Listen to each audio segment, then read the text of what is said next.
Hi, boys and girls. Today for writing, you will be writing sentences for your story. Just like last week, I am going to give you 2 days to write your story. And so I thought I would share you some of my story.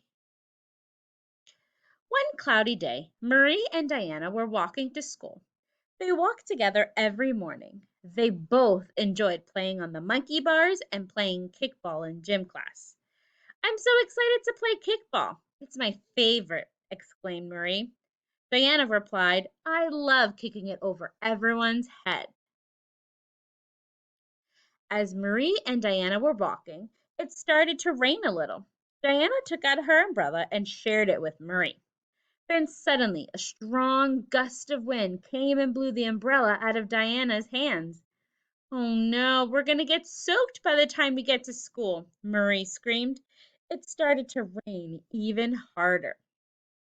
And so that is where I'm stopping today. And so as you're writing, boys and girls, be sure to add a catchy beginning. So I added one cloudy day. So I'm describing my setting. You might want to start with a quote or maybe a sound, but make sure your beginning is catchy. All right, first graders, let's get to work.